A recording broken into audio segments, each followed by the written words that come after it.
flesh-eating zombie drug. It's called Xylo. Ako nga pala si Rudy Carino, karpentero ng Bayang Mul. Ipapakita ko sa inyo kung ano nangyayari sa akin dito araw-araw. Nami-miss ko yung mga kapitbahay ko na umibisita sa akin.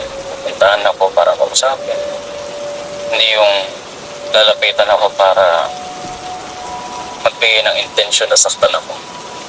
Ayoko na naman din silang saktan, pero may natatakot na nagiging mahasa na ako sa pagpuputok ng ulo nila gamit ng panghampas.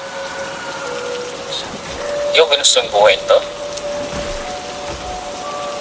Kailangan ko pa mag-survive. Gusto ko mabuhay.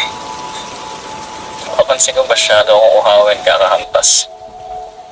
Nagiging wary ako, alert ako sa mga paligid ko. Gusto ko lang bumalik dun sa dati kong buhay.